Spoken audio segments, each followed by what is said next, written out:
All right, hear me out. What if we lived in a world where our passport didn't determine where we lived, where we worked, and how we traveled the world? We're not trying to create something that fits neatly in the category of passport, but rather to look at the function. Does this allow people to prove that they exist, prove who they are, and move around the world? So I think if we think a century into the future, for sure, that there will be a Plumia passport, but we might not call it that.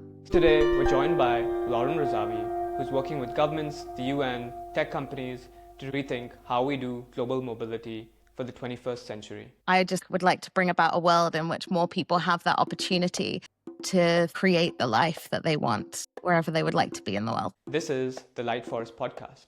Lauren, welcome to the Light Forest Podcast. Thank you, Dave. It's a pleasure to be here. Awesome. Well, as we stand on the edge of the forest, metaphorically, I would like to invite you to share with all of us your vision for the future of citizenship and your role building a movement that's changing how we might work and live in the 21st century. So I guess to point towards the solutions and the future that they might produce, I kind of want to start with the problems. So today we live in a world where the coincidence of your birthplace still largely determines your destiny, your access to work, your ability to move around the world, and as a result of those things, generally your access to wealth and therefore opportunity and kind of the luxuries of life, like having a roof over your head and being able to look after the people around you within your family, your friends, your community, et cetera, et cetera. And one of the biggest symbols of that problem is the passport, which people seem to think goes back many, many hundreds, if not thousands of years. Like conceptually, it's something that we don't question very much. Like we just think, oh, of course we all have passports, and our parents and grandparents and every generation so far has surely had these things called passports. Whereas actually the modern passport, the passport as we know it today, dates back only around 100 years. So it was when train travel took off in Europe, and then as a result of the First World War, that widespread passport use kind of became a thing. And now we're in the 21st century. We're 100 years later. So I think we can do quite a lot better than our current passports. And we can do quite a lot better than a world organized by this complete coincidence of where people are born. So that's kind of pointing to the problems. I think if we are able to harness solutions in this area, we can unlock a world in which there is more equality of opportunity, where people are able to, I guess, kind of achieve their potential. And when I say that, I don't mean it in a toxic productivity success kind of way, but more like contribute to the world what they think is important. Maybe they are a total nerd like me, and that's going to be knowledge, and that's going to be research and furthering understanding of a very niche area. Maybe it's going to be community contributions. It's going to be running some kind of community infrastructure. Maybe it is going to be creating a company or new institutions. Like, I don't mind what it is. I just would like to bring about a world in which more people have that opportunity to think beyond the basics and really kind of go anywhere they want and create the life that they want wherever they would like to be in the world. Yeah, thank you for starting off with framing the problem. It's always a nice point to sort of create some consensus. And I'm aware that you've been a digital nomad for perhaps almost a decade. I'm curious how you've seen this problem for yourself, particularly interacting with people from different, nations, different passports. How have you seen this problem for yourself affect, let's just say, how business happens, affect how people live, and affect how this trend itself has developed? Yeah, so I was a full-time digital nomad from around 2013 until 2024. I still travel a lot now, but I would not consider myself a nomad. I'm a resident of Amsterdam here in the Netherlands now, and that's very much a chosen home. But just with that context, certainly when I first started living and working as a digital nomad, it was a very kind of fringe movement. I was an early adopter, somebody really kind of experimenting at the frontier with a different way of living. But quite quickly, I'd say within the first maybe 3 or 4 years, so we're talking about the period of sort of 2013 through to 2016 or 2017, I began to encounter other people around the world who were living like this. And the majority then came from powerful passport countries. So they were coming from Western Europe and North America. And we were all traveling on tourist visas. So if your passport granted you the ability to go and stay somewhere for 30 or 90 days, pretty much without question, you were able to experiment with this lifestyle. But quite early on, I began to encounter people who were even grander hackers than me, because they came from low passport power countries and they were trying to make it work in the same way, except they had all of these extra requirements on them. They had to have confirmed accommodation for their entire stay in a country. They had to have an entry and an exit flight. They had to show bank statements that they had enough money to look after themselves in the country. And I think when you're living nomadically, when you're sitting around a dinner table in Bali or Chiang Mai with people from different passports, you realize this fundamental inequality. It's like there's nothing different between you and I other than the passport that we hold, which is this coincidence of birthplace or this luck or privilege of parents or sometimes grandparents, depending on the kind of like birthright access to passports. So this problem became very, I guess, noticeable and stark to me very early on that personal level of just kind of recognizing that there was such little difference between people. You know, there were people with the same job title as I had then who were just completely held back or made to jump through many more bureaucratic hoops just because of their passport. I guess like the second aspect that I would add in there is since 2020, since the pandemic, when remote work really took off, we have seen digital nomadism open up to more people. Like more and more people are living their lives like this now. And digital nomad visas, new forms of visas specifically for this way of living and working, have started to move the needle a bit on this idea of country of origin being the only criteria by which your global mobility is sort of approved or restricted. We're seeing it move from sort of passport country more into income and profession now, which by no means is a move from like a move toward total equality, but is certainly like a step in the right direction in the sense that people have a little bit more power over their profession at least, and somewhat over their income if they begin to kind of integrate and operate in the global economy wherever they come from. So that's one thing that I'd say. But the other thing that the pandemic really brought up that is problematic is we have more of a status quo in the world of remote work. And yes, I know there's a lot of discussions in America about returning to the office and all of this, but largely remote work is sort of on the rise. The genie is out of the bottle there. But now what we're seeing is essentially geo-locked jobs. So you already have to have the right to work in a particular jurisdiction, and that could be as a citizen or as a resident, in order to be able to access jobs. A digital nomad visa will not get you a job in a particular country. It only allows you to move to particular countries if you have a job outside of those countries. And so one of the effects that I see now that I think is extremely troubling is you could have the same work for an American company available at a very high global salary for anybody who already has the right to work in the United States.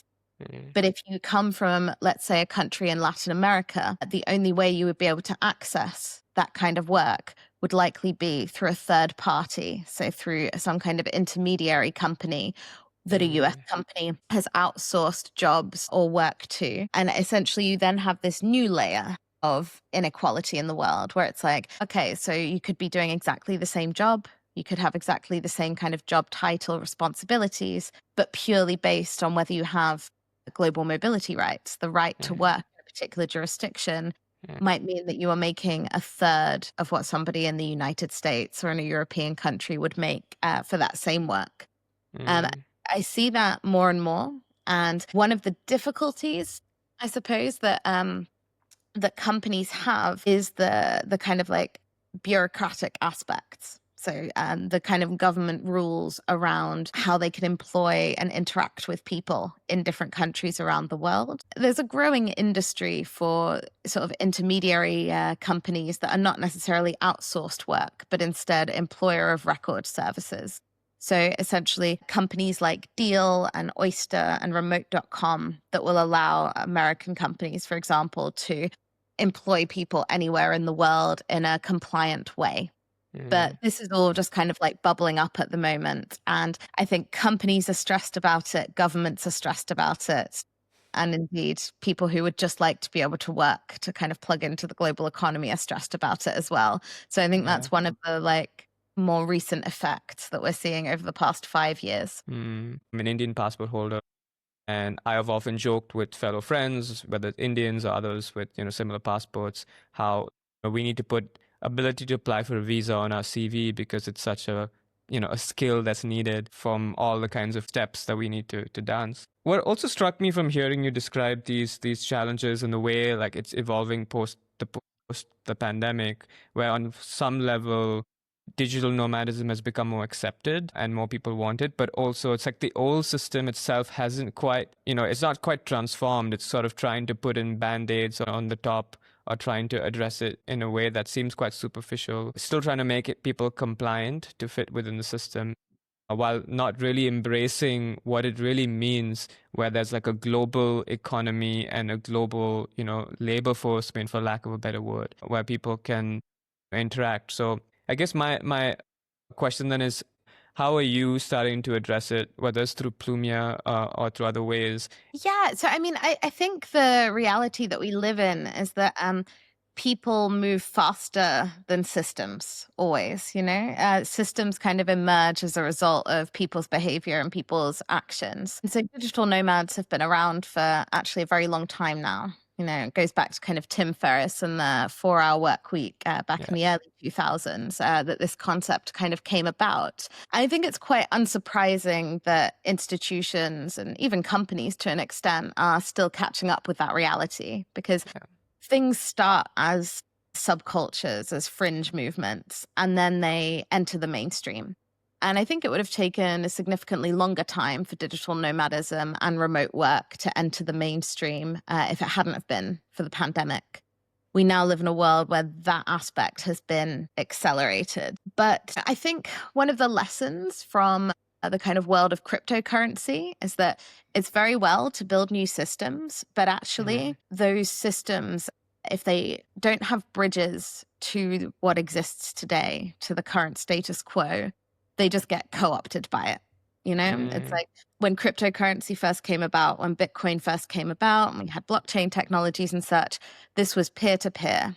And it had the political potential to change how the world operated. But what actually happened is the banks all implemented blockchains on their back end, and the governments all regulated. So now you must put your sort of status quo, traditional, conventional identity attached to a purchase of cryptocurrency, right? Like things just get co-opted into the old systems if they are not, I guess, proactively designing how to get from those old systems to the world, the kind of more utopian, idealistic world that a lot of those kinds of projects have always envisioned. So in my work and in running Plumia for the past 4 years, we try and play this role of bridging worlds, sort of a bridge building between various kind of, I guess, like stakeholders and institutions and such. We are a bridge between digital nomads and governments.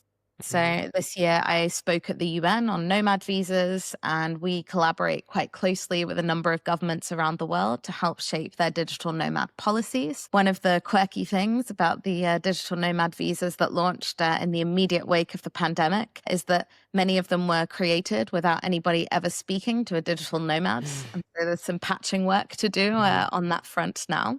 And we also bridge between kind of more crypto end movements. So I'd say like the network state movement and the pop-up village movement, and again, kind of conventional institutions and governments. So, for example, in the collaboration that we've done with the UN, none of the member countries that we've been collaborating with there had ever heard of a pop-up village. They didn't know who Vitalik Buterin was. And so we've been able to kind of like, I guess, explain to them in the terms that they can understand, in terms of like the goals that they are trying to achieve, what's actually happening out there at the fringe, at the frontier, how people are actually living, what the kind of new ideas are. And I think by bridging worlds in this way, like we do, you're able to kind of accelerate progress on both ends. So you're able to get governments to actually engage with areas that otherwise it would take probably many years for them to even discover, let alone think about what to actually do with. And then you also help the more kind of cutting edge projects understand which boxes they are ticking in terms of like the status quo systems and how stuff works today. And therefore how we can have, I guess here it would be like presented as a double win, but I tend to think of these things as triple wins. So if you have two players, let's say the cutting edge and the more conventional institutions, and then you have people, whether they're nomads or tech workers, however you want to define them as well. But kind of designing those triple wins, seeing how everybody can take something good home with them at the end of the day. And I think it's really by building those kind of coalitions, by being the kind of neutral facilitator, being able to kind of like present a vision that works for multiple stakeholders, that you're able to start bringing about these kind of more techno-utopian futures that I think anybody who is awake to the possibilities of technology and a somewhat progressive and optimistic person would like to come about. Yeah. But we all know that these things don't happen by default. So I think some design and has like seeing what's possible in terms of threading together different interests and different stakeholders' interests, how we bring about that better world pragmatically and optimistically. Yeah, I like how you described this process of system change and your bridge building, which you just shared with us. A framework that has come up often on the podcast is looking at systems change from the old system kind of dying and decaying and a new system emerging. And one of the vital roles that people must play is bridge building, because we still need the old system. Like if it were to die overnight, I think a lot of us would struggle, even the optimistic ones. And new spaces need visionaries to grow. And so the bridge building is really key. I'd love to talk a little bit more about this process that you just described, like managing the stakeholders, creating the triple wins. Yeah, I'm curious, as you've been explaining the pop-up village movement and explaining the network state or the coordination and these kind of Web3 native movements that are starting to become, let's just say, now want to interface with the old systems, with the UNs. What would you say are some of the key challenges that you just had in communicating to them? And maybe what are the kinds of different cultures of countries or governments, the ones that are quite keen and curious and wanting to engage, and the ones that maybe see it as a threat or very skeptical? So when I'm speaking with someone, I'm paying attention to the language that they're using, and I'm curious about the meaning behind different ways of expressing the same idea, why a particular word is used. And I think if you go in with a lot of curiosity and the ability to listen and to ask very precise and specific questions about that kind of language use and communication, you're able to understand, hey, so actually conventional institutions and governments and let's say the organizers of pop-up villages, these guys are actually talking about the same things. They just have different language for it. And so being able to kind of like identify those things and then explain to the other party in their own words, kind of where the intersection is, where the shared interests are. I don't think that's particularly challenging. It's just that it's time consuming and it takes like a very detailed understanding. Yeah. One of the big challenges with conventional governments is just, there's two sides. One is political wins. So because election cycles are a thing, you end up in a position where you have really, really great cheerleaders for particular projects or for particular policy positions. And then the government changes and those folks are not the decision makers anymore. So you sort of have to keep starting from scratch in that respect.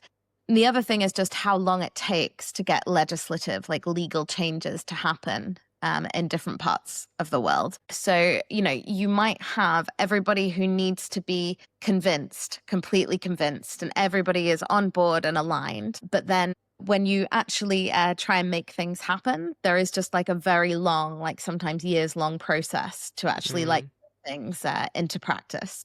And then to refer back to my first point here, if you then have the political winds change at some point in that process, it can be an awful lot of work and then back to square one to an extent.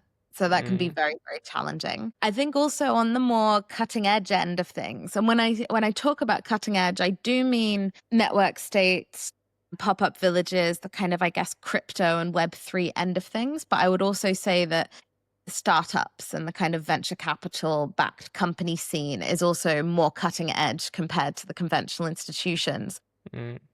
But those folks are often not very enthusiastic about interacting with governments or being seen to be working with governments. And I think the deeper into the cryptocurrency side of things you get, the more strongly held those feelings can be. Yeah. And it's this kind of idea that the governments or the conventional status quo power holders are the enemy. And, you know, perhaps on like a centralization versus decentralization level, that is true. But nonetheless, to actually kind of make change happen in the world. I mean, I'm a great believer in evolution over revolution. We touched on this kind of concept a little bit already, but to maybe give a little bit of personal texture there, like my dad is a refugee from Iran to the UK. Like he left around the time of the Islamic Revolution in Iran, as did all of his brothers and sisters. So I was raised as a diaspora kid. My whole family is split up in different countries across the world and interacted with asylum and immigration systems to basically have the right to exist safely in the world.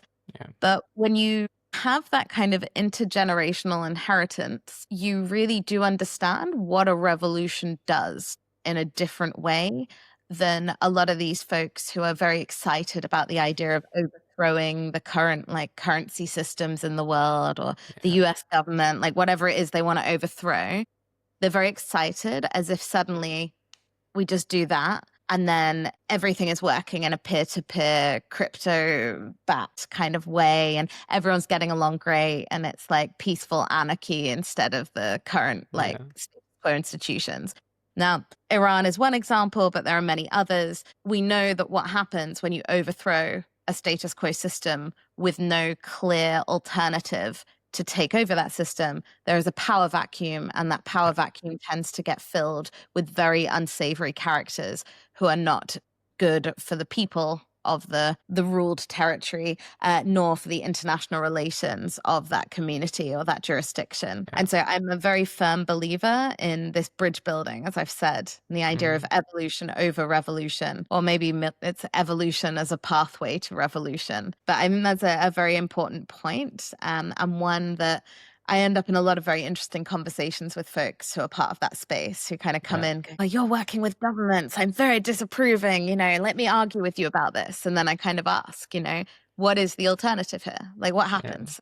Let's say tomorrow, like all the currency systems dissolved overnight, banks gone. What are we doing next? And when you start to think about it like that in a very pragmatic way, you start to get a bit of a different view. It's no longer about ideology. It's no longer about idealism in the same way. It's a literal, like, how do we get from here to here? Yeah. And my answer to that is by building bridges. Yeah, I love that. And I mean, you use the word pragmatic. What I also sometimes see pragmatic as just balance, rather than, the pendulum swings from one end to the other.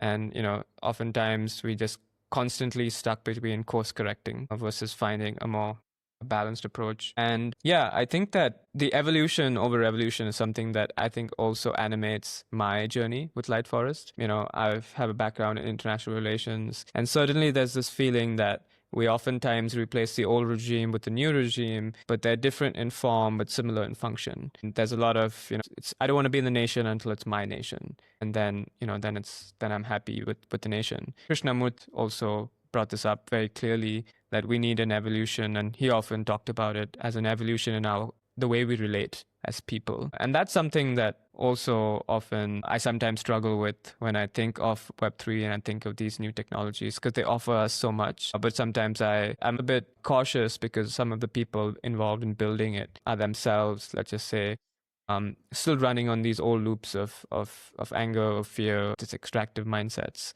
So yeah, it's really cool to know that you're there and you're helping translate, you're helping bridge build, because we know that many bridges need to be built. especially in these times, these very polarized times, and these times of great shift and great change.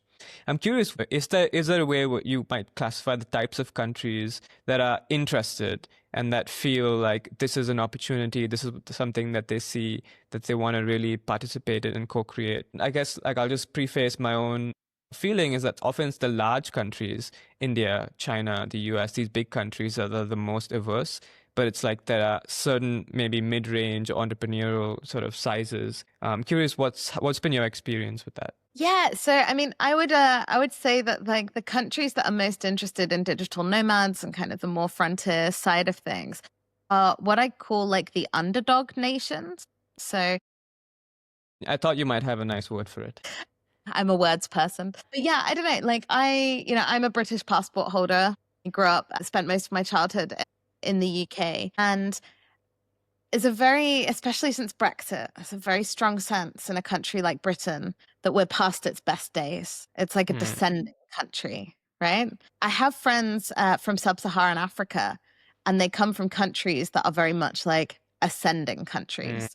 And I think there's a very big energy to a lot of African nations, Latin American nations, and also Southeast Asian nations, and also like the Balkans and this kind of like sort of Eastern Europe going into sort of Central. I'm completely like losing the geographical words for this, but I'm referring to like countries like, for example, like Kazakhstan has been a huge front runner in collaborating with cryptocurrency, etc. But basically kind of going over into that part of the world as well.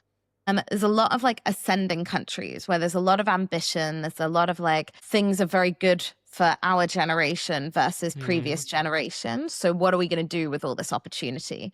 And in general, I found those countries to be like the most receptive. So not one particular geography, but just kind of to make a distinction between ascending and descending countries. And yeah, I think they're also the most sort of interesting and exciting to collaborate and brainstorm with, because it's like, I don't want to say a blank canvas, because I feel like that almost sounds insulting towards countries, because obviously no country is starting with a blank canvas.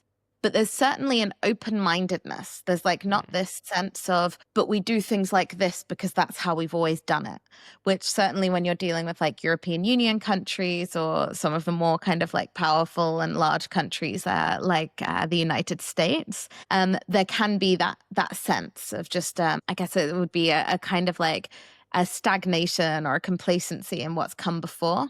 I think those countries tend to be much more skeptical of anything new on the policy front, and are also facing often a lot more issues in terms of public perceptions of immigration and the kind of migration space, which when it comes to digital nomad policy or any kind of like migration related policy, like tech migration related policy, can introduce a lot more concerns about how will the press react.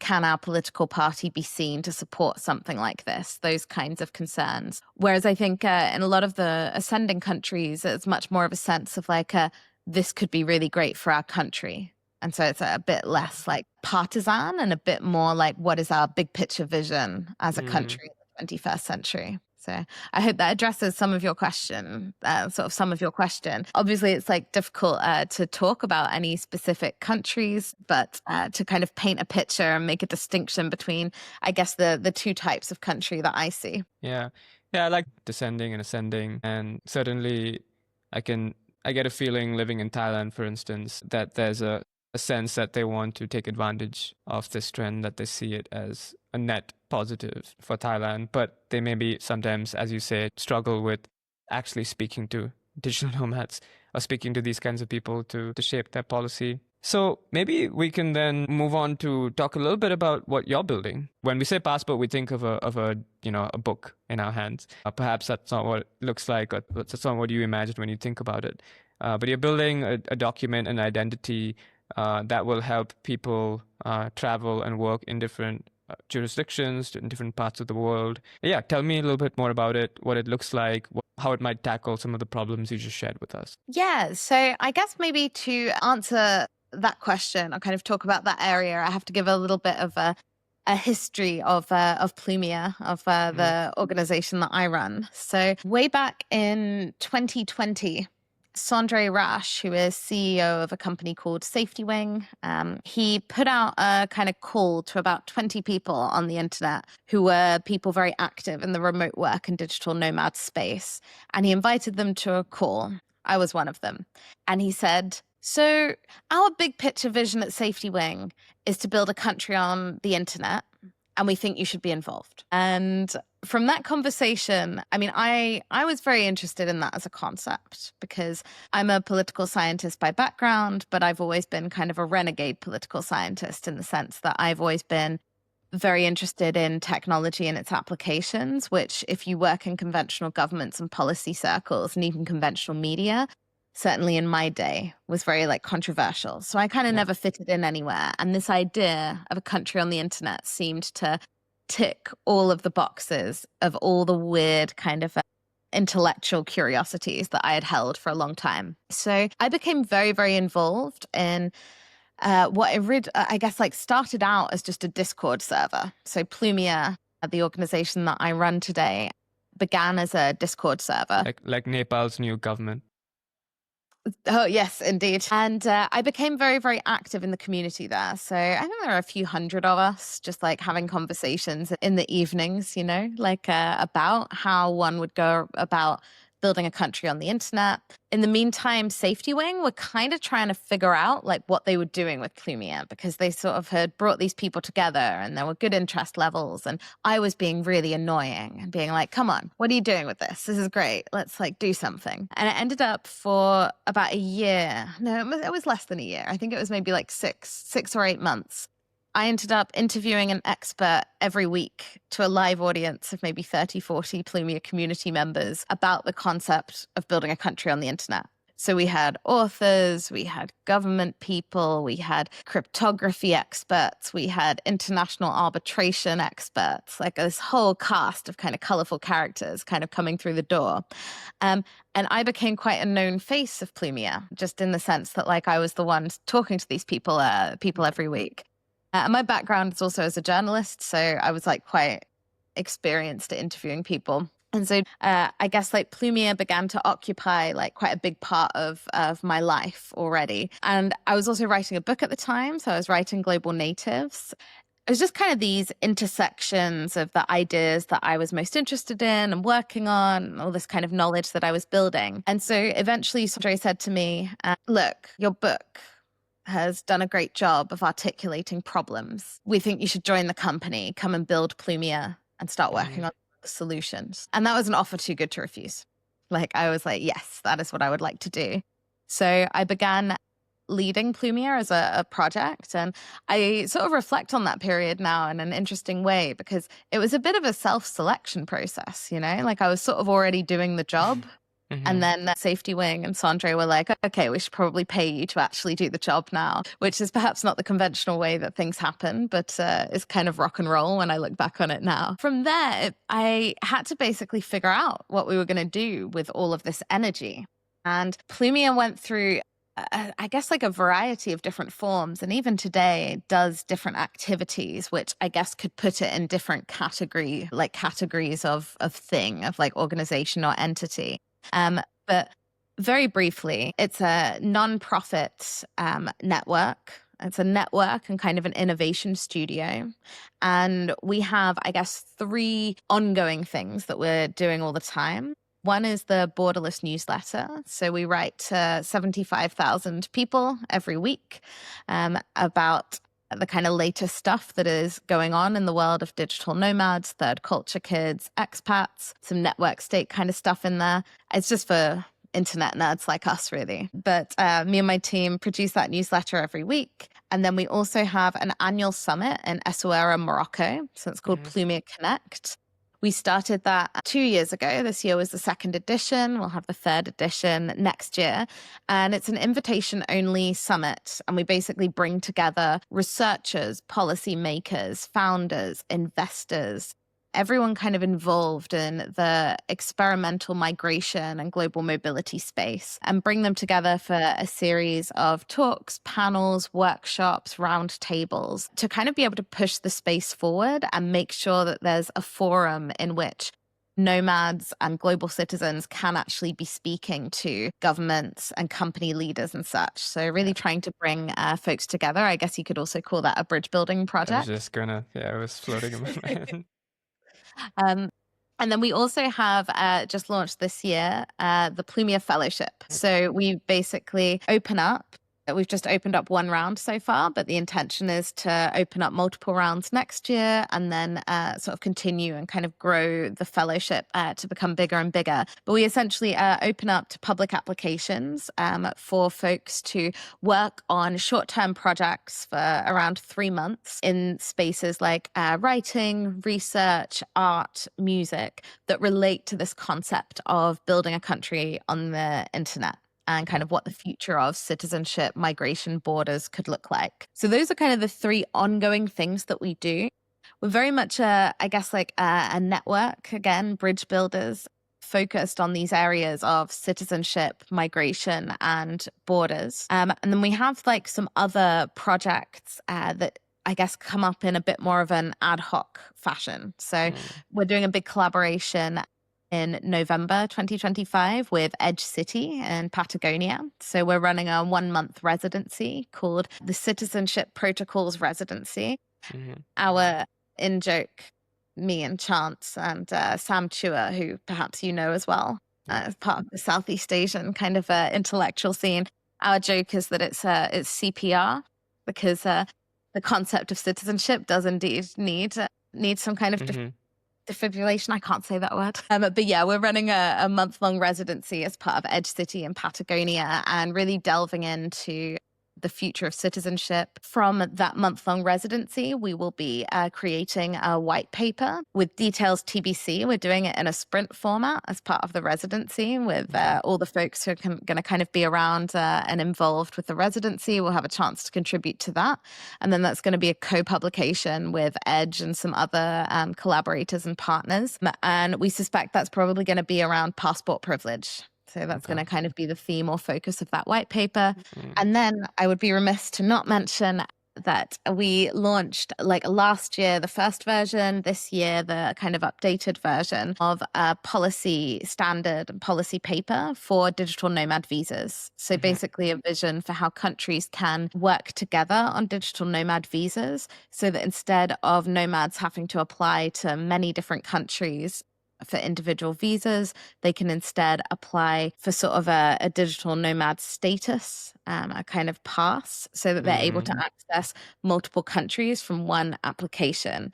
Out of that policy project also came a product idea, which Safety Wing are now pursuing, called the Nomad Border Pass, which is essentially the digital interface for digital nomad visas, so that nomads are able to access nomad visas without ever touching a government website, without having to use Google Translate and such. And so, yeah, to come back to the age-old question of like, what is Plumia? What's the category that we're in? It's like, I hope from that description, you can see that we are kind of an innovation studio. We are kind of a think tank. We are kind of an art studio. And we are also a network because we are, in a sense, me and my team are kind of human switchboards, understanding like what everyone's doing across lots of different scenes and then making sure that we can kind of connect up opportunities that advance our kind of mission and goals of unlocking global mobility, bringing about a better, fairer world on the subject of borders. Yeah, no, I love that. And I'm very comfortable with this amorphous think tank, art studio, policy hub. I mean, one of my perks of being in the podcast host is I don't have to answer what Light Forest is, and I get to ask what people what they're doing because it's my answers sometimes can also just straddle many different corners. Thank you for sharing the sort of 3 pillars, if you will, the newsletter, which I receive and I really enjoy. it's a nice curated pulse of what's happening globally. I do want to talk to you about some of like your ideas for like the future of these nomadism and of citizenship. But also maybe I'd be remiss not to learn a little bit more about the Nomad Pass, because it does seem to me like a really important tangible infrastructure that can hopefully help many people, especially with weaker passports, navigate. And, oftentimes, so the criticism with the passport, and you talked about it being, not that old, right? 100 years old max. And it's linked to the country where you're born, and that's the idea, the organizing principle. I guess I definitely feel like that needs evolution and innovation. And so, and it clearly seems that, this is happening. So I'm curious, like, how you see where might be the red flags of like co-opting. So for instance, you mentioned that earlier on as well, of sometimes, companies or movements can be co-opted, by old systems or by the institutions.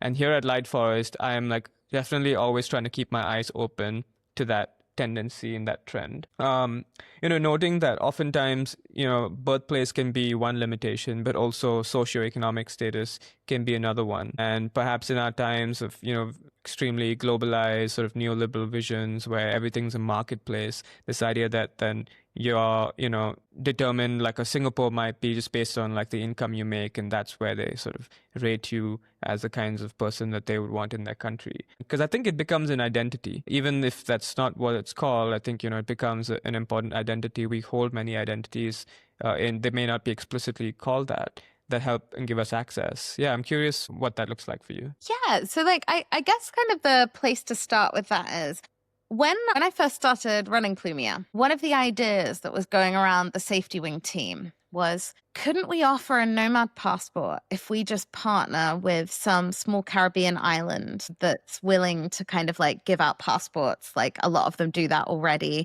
Yeah. Couldn't we do that kind of thing? And my objection to this was like, it's like getting the headline without doing the work. Like, as in, you're not actually changing anything. Actually, you're leaning in to the idea of just like any new concept, anything that could change the world, just being co-opted by the existing system, like playing within those boundaries. And so it's something that's like always very front of mind for me. It's like, how do we build bridges, but actually still build something new, as opposed to just kind of putting some kind of like plastic wrapping, like some kind of like new vision on kind of old infrastructure. And I want to kind of zoom in a little bit on, I guess, the idea of like an identity or a passport, a kind of mobility document, if you will. Kind of just talk about, so a couple of things here. One is that I don't think ultimately, the Plumia passport, our kind of vision for a passport and identity mobility document that is based on common humanity. That's like our kind of big picture utopian vision. I don't think it will be a case of trying to recreate existing passports at all. We're not trying to play by those rules. I think what's much more interesting are projects like Proof of Humanity and WorldCoin that are trying to introduce cryptography-based ways of verifying identity. So it's like, think about the function of a passport. Fundamentally, it's about proving that you exist and proving who you are and kind of what your background is and such. I think technology has definitely delivered us completely new ways to do that. And part of the challenge, part of the position that we find ourselves in a positive sense, of bridging those worlds between the new frontiers of technology and today's systems, is to actually be the facilitator that introduces new ways of doing things.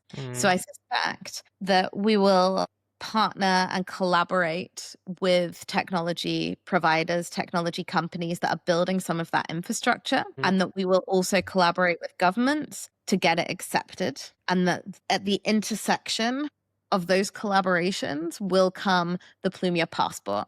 And it may well be something that other people refer to as a passport, but we do not refer to as a passport, in the sense that we're not necessarily trying to create something that fits neatly in the category of passport, but rather to look at the function. Does this allow people to prove that they exist, prove who they are, and move around the world? And so, I think familiarizing status quo institutions with new technologies and helping new technologies understand where they are going to brush up against the existing systems is kind of our sweet spot at Plumia. And so that's very much the approach that we will take in trying to bring about a very different world.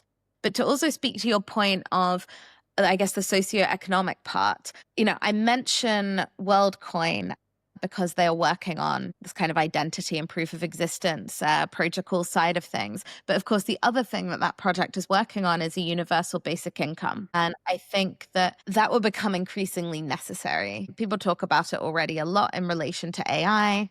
I, like other Europeans, have been talking about this idea since long before AI came about. The idea of essentially technology having brought about enough abundance in the world that it is possible for everybody to just have a roof over their head, feed themselves, like have the basics covered without working. And then being able to work on top of that, contribute to community, look after elderly parents or children or whatever kind of contributions you want to make in the world. But I think when we think about like a Plumia passport, we can't overlook the other changes that are going to happen in the world. And I do think we will move more and more towards a world of UBI as we see the worlds between these technologies and kind of the status quo bridged. And so I think that a lot of things are accelerating. I think that there will be exponential progress of different kinds. Some of it we can anticipate and predict. Some of it is completely unpredictable. But you told me at the beginning of this podcast that I could be kind of like utopian and visionary and think long term. So I think if we think a century into the future, for sure, there will be a Plumia passport, but we might not call it that. And everybody will have a UBI and hopefully be contributing a lot more to the people around them instead of like working very, very hard just to be able to afford a basic standard of living, which is the case not only in like poorer countries right now, but also like in advanced economies. You have people who are working 40, 50 hours a week just to be able to afford a very small apartment and the cheapest food at the supermarket. We live in a time where technology has delivered such gains that should not be the life that people are living. Like there's so much human potential in the world that we need to unlock. You mentioned UBI, and it's something that I don't have a strong opinion about it. Like I do love the idea of, as you said, there's abundance in this planet, and that abundance should easily allow every person to have a roof on their head and have food on the table. It's there right now. It's often a distribution problem or often a power problem. And sometimes the struggle that I have with the UBI is like, who is giving the UBI? What are the power dynamics of the decision makers? What are the power dynamics of who's owning that abundance and deciding how to distribute it? And so I'm definitely, sort of keen to see how these kind of projects evolve. And it's cool that you're involved, and so you're playing this role in bridge building with the maybe sometimes naively optimistic, Silicon Valley, investors and builders with more grounded communities elsewhere. So yeah, I guess those are some of the concerns that come up for me when I hear that. Yeah, so I think it's funny because I think like as soon as you get into governance, which is the area that you're kind of referring to there, with like okay, all very well, we have abundance, let's do a UBI, but who's in charge of the UBI? It's like you then get to this point where you just begin to like invent open source software and then invent cryptocurrency. And it's essentially like conceptually, it's all decentralization, peer-to-peer systems, infrastructure run by people and where people have say in the infrastructure running their lives. Yeah. Rather than the power being concentrated in one place, whether that's a private company or whether that's a government authority. Yeah. And of course, the idea with governments at the moment is that we do or should have a say in how they are run. But to be very frank and realistic, none of us have a meaningful say in anything. Yeah. Voting for a representative every 4 to 5 years, a representative who is able to, certainly in the UK system, move into a constituency that they're more likely to win. You probably come from a privileged background already, and then once they're in political office, will use their role in order to have a very successful private sector career after leaving. Policy decisions are not something that citizens get to have any say over. We just kind of get told. And the majority of communication that happens about government decisions happens through a very corrupted news media whose incentives and interests are quite similar to the technology platforms of Silicon Valley. They want our attention. and they want our anxiety and they want to give us dopamine spikes in our day. This is all very, very messy. And then on top of that, right now, we have a huge amount of tax money that is basically wasted. I don't have it handy enough to refer to it, but I have like a little thing set up where I log every time I read about a UK government botched IT project and the millions that are spent every year on basically government stuff that nobody understands how to commission and build technology within governments, right? So we're in this situation where right now, for all intents and purposes, in most countries, we do not have a say over the systems that govern our lives, the systems that decide where we can go, what happens to us if we lose our job, whether we can access healthcare. Like, we don't have a say. And I think that is something that is often overlooked. Do you know what I mean? Like, when we talk about future systems or we talk about alternatives, it's very easy to kind of go from the baseline of, well, we have a wonderful functioning political system already. And it's like, that's not the baseline. Like, we really, really need systems upgrades to how all decisions are made, how power is distributed in the world. And so to kind of try and come back to your question a little bit, I suppose, like, I would not profess to have all of the answers, and any hopes that I express in relation to my work tend to be rooted in deep thought and pragmatism of how could that actually happen, as opposed to, wouldn't this be nice? Yeah. But I think the direction is certainly decentralization, peer-to-peer systems. But I think it's probably a long road, and one that is evolution, not revolution, to get to that as a status. And it's going to take digital transformation of governments. It's going to take can-do, ridiculously optimistic attitudes from Silicon Valley investors and founders and startups to push the needle and kind of show what's possible.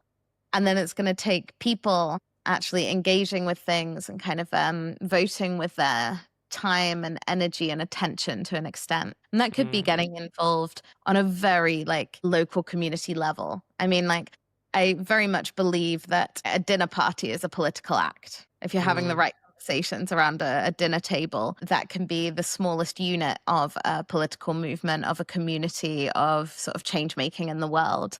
And I think that a lot of the time we sort of assume that things are a bit hopeless. And we also don't think that the things that we do within our community or our personal lives with the people we love, with our friends, count towards making the world better. But I'd argue, as Margaret Mead does, that it's the only thing that ever has small groups of people, right? So I think it's really important that we get off of our screens and we actually interact with one another, and that we're not afraid to have political conversations, especially in a time of increasing polarization. And we don't have to agree, but we do have to keep engaged. And I think it's through those kind of actions that we sort of prepare for a world in which peer-to-peer systems or more decentralization could actually work. Because no matter what the project is, whether it's a cryptocurrency, whether it's City DAO, crowdfunding, land, etc., all of these projects fall down and fall apart at the level of governance at the moment. And that's because people are messy. Like, humans are messy when they interact with one another. We see that from conventional political systems as they exist today. And we see that from the cutting edge projects and the problems and challenges that they face as well. So I think every person listening to this can be helping to work on those challenges and those problems by interacting better with the people around them, being a little bit more ambitious in their interactions as well. Beautiful. Well, I'm conscious of time, but I want to have one follow up to what you just shared, which was I like your very description of the dark forest world. To use my term of whether it's the attention grabbing algorithms or the lack of say that we have in any governance, really, and how problematic that is. You mentioned a few things that really resonate with me. You talked about getting off your screens. You talked about small groups, communities.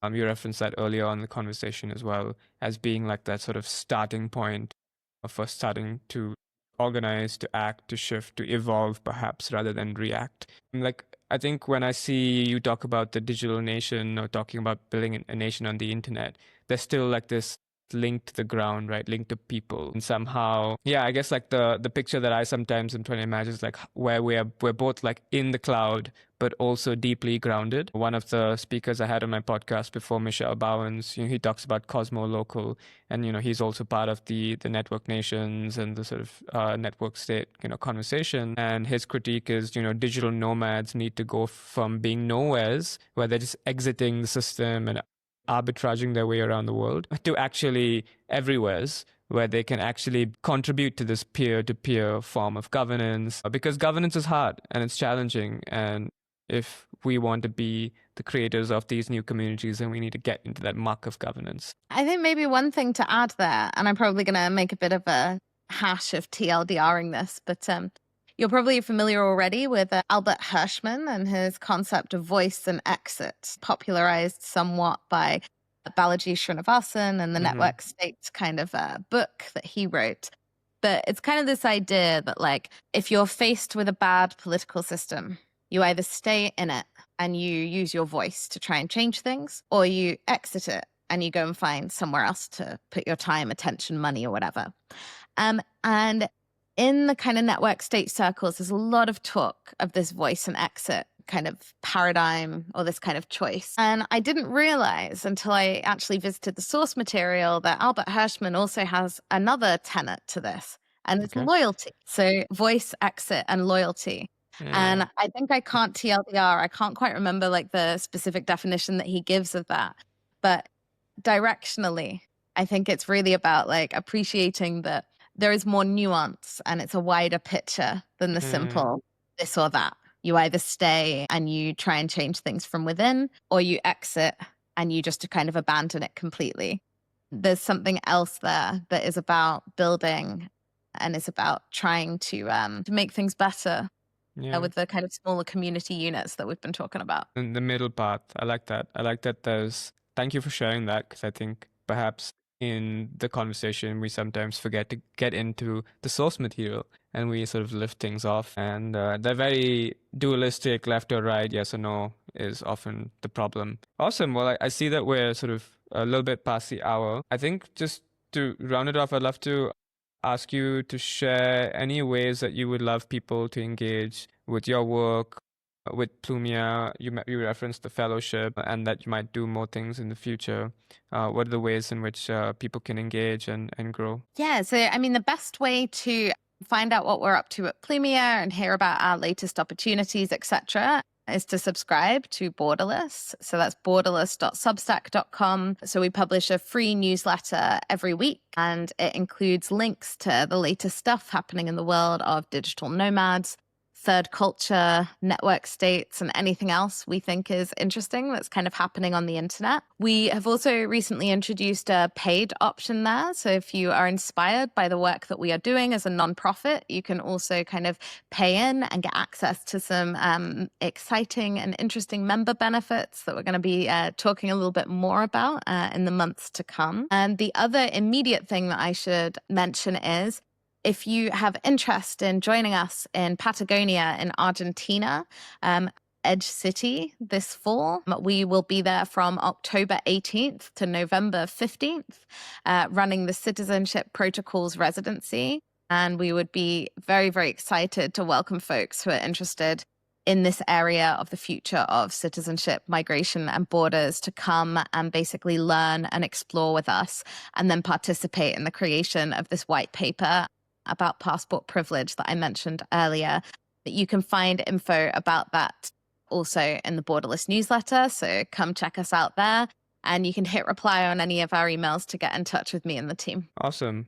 Yeah, I was at Edge City in Thailand last year, and I definitely met a lot of interesting collaborators since that experience. So yeah, good luck with the residency over in Argentina. It looks really great. It sounds like it'll be the ideal space to really bring together a lot of different perspectives. And I like that your theme is to focus on, I would say, the global majority, the global south, as some people know it, and to help lift the boat for everyone. So I think there'll be a lot of people cheerleading you on from all around. I think everyone wants to move away from this archaic way of dealing with visas that we have been for so long. Times are changing, things are shifting. It's great to know that you're there bridge building between these often very extreme worlds and people who sometimes are not used to understanding different languages. So power to you, Lauren. I hope to stay in touch and see what emerges from all these different ventures. And of course, I'll link everything in the show notes. So with that, for listeners, this has been the Light Forest podcast. I hope you get a sense of the kinds of sort of topics and trajectories that we're really interested in, thinking about how we can move to this most light forest world where we're less limited by our passports, where we're less limited by where we're from, and we're able to start to hopefully build a true solidarity, kinship across digitally and in person and communities around the world. So yeah, if you enjoy this content, please subscribe to the podcast. We're on Substack too, Instagram, and other platforms. And with that, have a wonderful rest of the day or the evening, wherever you might be listening to. Goodbye.